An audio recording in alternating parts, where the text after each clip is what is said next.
My dear student, according to given video, I am going to explain an important concept of physics, that's namely the refraction of light through a rectangular glass slab. Suppose that एक slab है, एक सिल्ली made of glass, और यह slab जो है इसका shape जो है रेक्टेंगल है, एक रेक्टेंगल ग्लास स्लैब, रेक्टेंगल के आकार का स्लैब है। मान लीजिए एक सिल्ली है, आप देख रहे हैं एक स्लैब मेड ऑफ ग्लास। तो इस स्लैब से रे ऑफ लाइट को क्रॉस कराएंगे और देखेंगे इस रे ऑफ लाइट का रिफ्रैक्शन किस तरह से। तो थोड़ा सा ध्यान दीजिएगा, एक लेयर है ए बी सी डी, उस स्लैब का अपर लेयर है। एक स्लैब है, एक लेयर है A dash B dash C dash D dash, जो इस स्लैब का डाउन लेयर है। ये स्लैब जो है मेड ऑफ ग्लास है, ग्लास का अपर लेयर स्लैब को। अगर स्लैब कंप्लीट स्लैब अगर एयर में रखा हुआ है तो layer A B C D का जो अपर मीडियम होगा वह एयर होगा, और layer A B C D का जो डाउन मीडियम होगा वह ग्लास होगा, और layer A dash B dash C dash D dash के नीचे का जो मीडियम होगा वह एयर। यहाँ स्लैब के सराउंडिंग जो मीडियम है उसको तो एयर माना। थोड़ा सा अगर कोई रे ऑफ लाइट क्रॉस करता है इस स्लैब को, तो इसका रूट किस तरह से चेंज करेगा, उसका रिफ्रैक्शन किस तरह से होगा, इसको समझने के लिए हम लोग इस फिगर को इस फिगर के रूप में करना होगा। यहाँ ए बी जो है वो layer A B C D के लिए रिप्रेजेंट है, जिसके ऊपर का मीडियम लेयर है, और ए डैश बी डैश जो है वह down layer layer A dash B dash C dash D dash के लिए आया है। ध्यान दीजिए, A B represent a layer A B C D slab का, A dash B dash represent a layer जो स्लैब का लेयर है A dash B dash C dash D dash. तो layer A B represent a layer, इसके ऊपर का medium layer, नीचे का glass. A dash B dash also represent a layer, इसके upper medium glass, down medium air. तो suppose that कोई ray of light किसी सोर्स ऑफ लाइट से निकलने वाला रे ऑफ लाइट इस स्लैब के ओ पॉइंट पर इंसिडेंस हुआ है। बी से ओ तक का जो मोमेंट है एयर में, अगर नीचे भी एयर नहीं होता तो यह रे of light straight line movement करते हुए आगे क्यों बढ़ती, लेकिन ऐसा होता नहीं है। पॉइंट ओ पर पहुंचने के बाद मीडियम चेंज कर जाता है, मीडियम डेंसर हो जाता है, इसलिए इस पॉइंट पर जो नॉर्मल है रे ऑफ लाइट जो है इस नॉर्मल की ओर बैंड कर जाता है। कहने का है कि स्लैब के अंदर जो रे ऑफ लाइट का रूप है वो पोलराइज। ध्यान रखिए, बी से ओ तक का मूवमेंट एयर में, और स्लैब में इन करने के बाद रे ऑफ लाइट अपना रूट चेंज किया, पॉइंट ओ पर लाइट रिफ्रैक्ट किया। अब इस रिफ्रैक्टिंग रे और इसको देखिए, अगर इसके नीचे भी ग्लासी होता तो यह रे of light straight line movement देते हुए आगे क्यों बढ़ता, लेकिन ऐसा होता नहीं है। यह रे ऑफ लाइट ओ से ओ डैश तक का इसका मूवमेंट है ग्लास में, ओ डैश पर आने के बाद फिर मीडियम चेंज कर जाता है, मीडियम रेयर हो जाता है। ऐसी स्थिति में इस पॉइंट पर जो नॉर्मल है, नॉर्मल इससे आगे हो जाता है।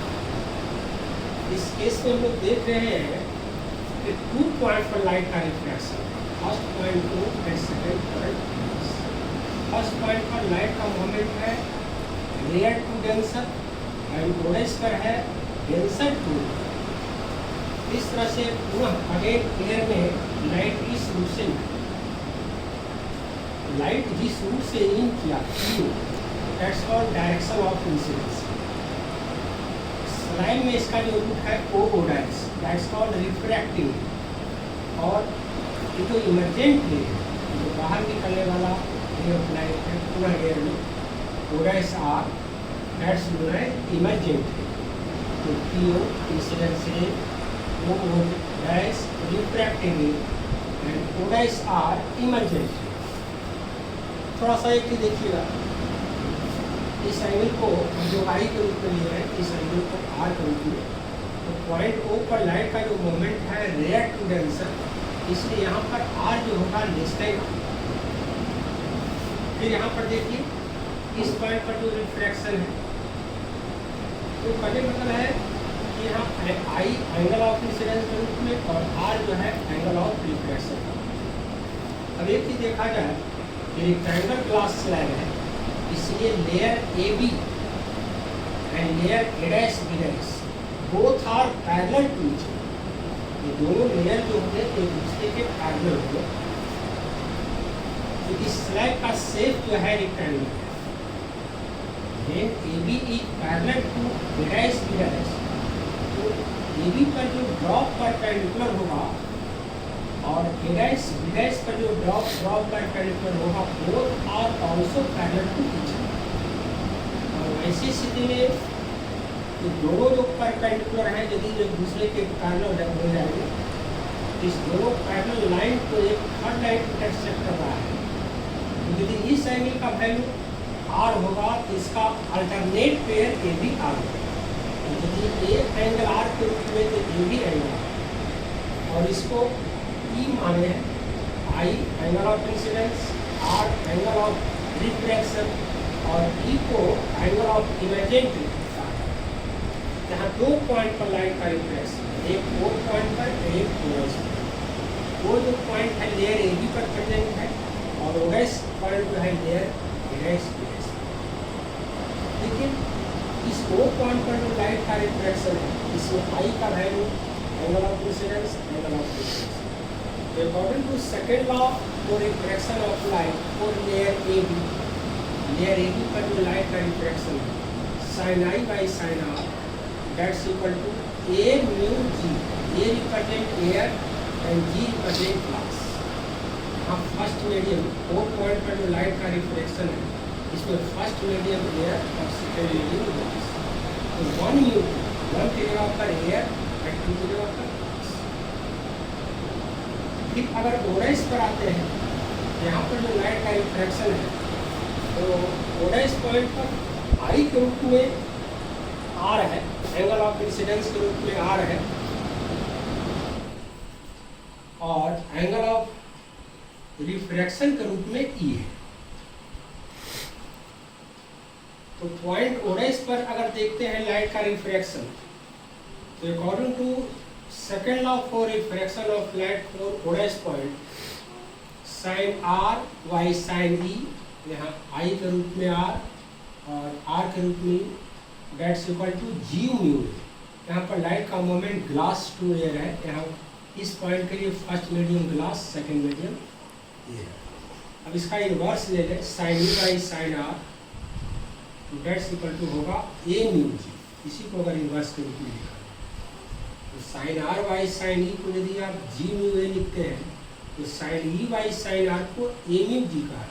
A mu g means refractive index of glass with respect to air. इस तरह से from first and second we see that sine i by sine r is equal to sine e by sine are.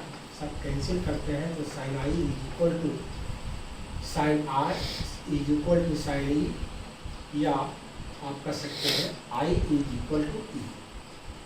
इस तरह से अगर कोई ray of light इसे rectangular glass slab से क्रॉस करेगा, तो आई एंगल ऑफ इंसिडेंस और एंगल ऑफ इमर्जेंट, ये दोनों का वैल्यू बराबर होगा। अब एक चीज और ध्यान देना है यहाँ पर कि अगर ये एंगल आई हो,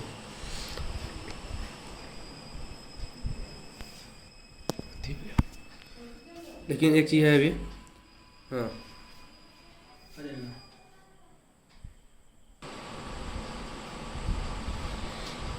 हैं कि बिकॉज बोथ परपेंडिकुलर और पैरेलल टू ईच अदर, दोनों एक दूसरे के पैरेलल हैं। पॉइंट ओ पर जो नॉर्मल है और ओडाइस पर जो नॉर्मल है, ये दोनों को एक थर्ड लाइन इंटरसेक्ट कर रहा है रिफ्रैक्टिंगली। तो यदि ए आर होगा तो ए आर होगा। और वैसी स्थिति में इस दोनों पैरेलल लाइन, दोनों जो परपेंडिकुलर है, दोनों जो नॉर्मल है, इसको एक ये जो इंसिडेंस रे है ये भी इंसिडेंट इंटरसेक्ट कर रहा है। तो यदि इसका वैल्यू आई होगा तो ये भी आई होगा।